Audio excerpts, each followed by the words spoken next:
ప్రేక్షకులకు నమస్కారం. ఈరోజు జూనియర్ ఇంటర్మీడియట్ సాంస్క్రిట్ విద్యార్థులకి రోమన్ నెంబర్ 4లో ఉపవాచకం అనేటటువంటి టాపిక్ ఉంటుంది. ఈ ఉపవాచకంలో మొత్తం టెక్స్ట్ బుక్లో 5 పాఠాలు ఉంటాయి. ఈ 5 పాఠాల నుంచి కూడా క్వశ్చన్ పేపర్లోకి మొత్తం 6 ప్రశ్నలు ఇవ్వడం జరుగుతుంది.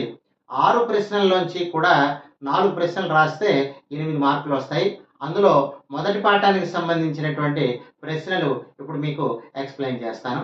అందులో మొదటి పాఠం పేరు ఏమిటి అంటే వినయ విధేయత చ, వినయము మరియు విధేయత. ఇందులో మొదటి ప్రశ్న ఆసనస్య స్పర్శాత్ కా దర్శిత. ఆసనస్య స్పర్శాత్ కా దర్శిత అంటే కూర్చున్నటువంటి కుర్చీని స్పృశించడం వల్ల ఏమి చూపించబడింది? ఏమి చూపించబడింది అంటే ఆసనస్య స్పర్శాత్ విధేయత దర్శిత అంటే విధేయత చూపించబడింది.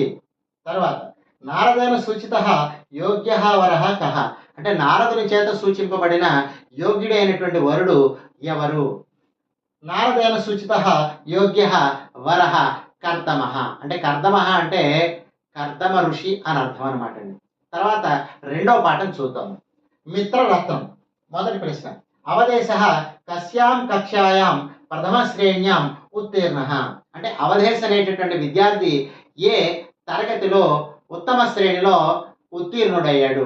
దీనికి సమాధానం అవదేశ దశమి కక్షాయాం ఉత్తమ శ్రేణ్యాం ఉత్తీర్ణ అంటే దశమి కక్షాయాం అంటే 10వ తరగతిలో అతను ప్రథమ శ్రేణ్యాం ఉత్తీర్ణ అంటే ప్రథమ శ్రేణిలో తను ఉత్తీర్ణుడయ్యాడు. తర్వాత అవదేశ కస్మై ఈర్ష్యతి. అవదేశు కస్మై ఈర్ష్యతి అంటే ఎవరి పట్ల ఎక్కువగా ఈర్ష్యను చూపించేవాడు? ఎవరి పట్ల చూపించేవాడు? వినయుని పట్ల చూపించేవాడు. అంటే అవదేశ వినయాయ ఈర్ష్యతి అని చదువుకోవాలి.